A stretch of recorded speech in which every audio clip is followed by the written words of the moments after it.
Hey, today I'm back with the idea of failing to plan. You should be planning to fail then. So this idea of taking care of yourself and what that really means. So I'm going to share with you 3 tips that work for me, not even nutritionally, not even anything else, but just in life simply. So I'm going to share with you 3 tips on taking care of yourself. And taking care of yourself is also known as self-care.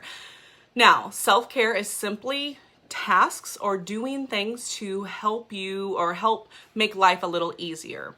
So, taking care of yourself also is so, like if you're taking care of yourself properly, then you can go down the path that you want. So like towards your goals or your end game or your priorities, and not be swayed down a path that you don't want to go down or where there's a lot of, questions and things. So my first tip on self-care is to sit down every month and take a view of your last month. So think about what your priorities were last month, or if you didn't have them identified, then you probably were kind of all over the place. But I sit down and I decide my priorities each month. I reflect on how the last month went, where I felt overwhelmed, where I found joy, where are the things that I need to work on? What are the things that I need to do to have fun? Yes, I'm one of those people that has to schedule and put down have fun because I get so caught up in serious and in work stuff. So that's specifically for me, but it's important. And then I just make sure that my next month focuses on the places that I needed to grow from last month. And I also make sure that nothing else gets added to my plate that I don't want on there and that doesn't go with those priorities. Sometimes it can mean stepping away from things that are good, but not good right now. Or maybe it's saying no to things that I can do, but not what I should do right now. I assess my personal life, my professional life, and all those things, all the roles within those every month so that I can just make sure my priorities are met. The second thing that I do for self-care is every Sunday I sit down with my electronic calendar. My electronic calendar has like all my family stuff. So like everything's going on inside my home on that calendar. So I open that up and I open up my paper calendar, which is where I keep all my work stuff on. So for me, I put all the family stuff on my work calendar and then I decide, I basically merge those 2 calendars on my work calendar so that I'm aware of what's going on and what's expected of me that week. I also discuss with my husband on Sundays, like, hey, this is what's on the calendar. Is there anything else coming up? But we do that and we sit down and look at our schedules simply, and I don't sit down. Okay, we're probably brushing our teeth, ready for bed, honestly, when it happens. So what I do is we sit there so that nothing comes up as a surprise. So there's no excuses to go off the rails in whatever, like even if it's nutritional or excuses to not get in the Bible or excuses to not spend time with my family. We sit down and it's just a sense of cohesiveness together. And then, so once our calendars are merged, we know what we're doing all week. And then that's when because nutrition is important to me, I sit down and decide, okay, what are we doing these days? What types of foods would be best that are fast and nutritious and do what they're supposed to do? When are we going to go shopping? When is all this going to happen? So that's how I schedule out my weeks. The third tip for self-care. So the first tip was figuring out what your priorities are for the month. Second tip is sitting down weekly to decide or to actually figure out what's on your calendar each week, each Sunday as it comes up, what's on my calendar each week, and have a sense of cohesiveness so there's no surprises. The third tip is that now that we know what our priorities are for the month and we know what our schedule is, we set up boundaries.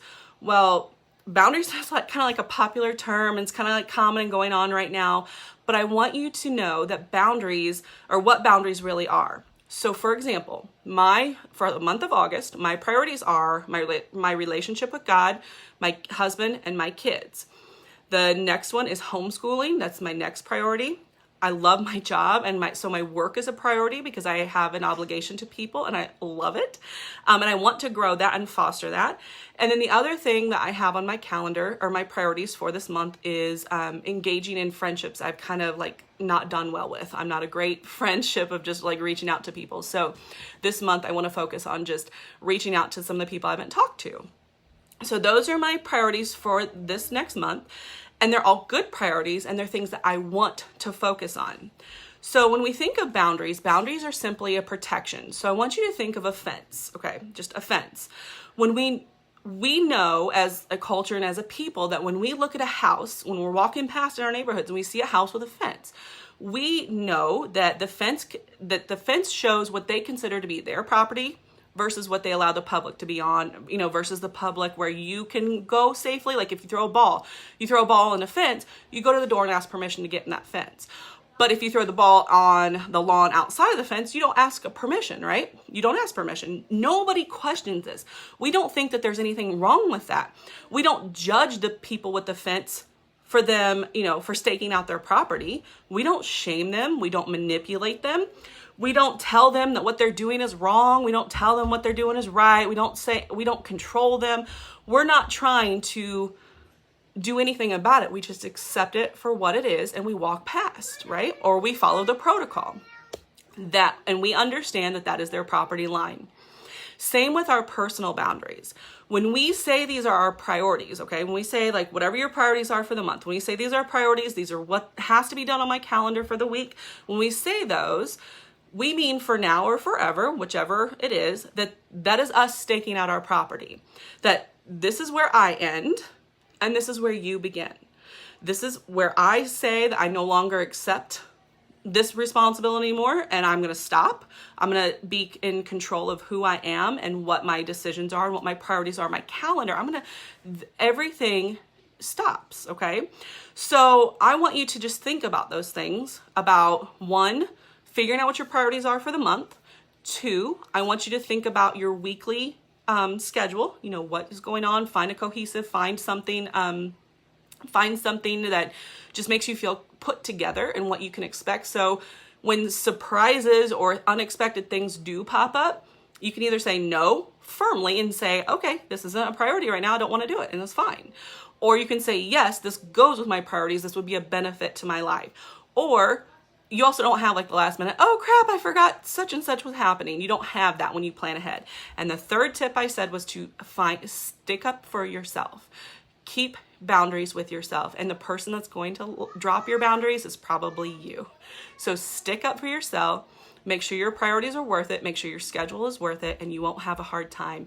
So in the comments below, I want you to leave me a comment with one thing that you took away from this video and I will talk to you tomorrow.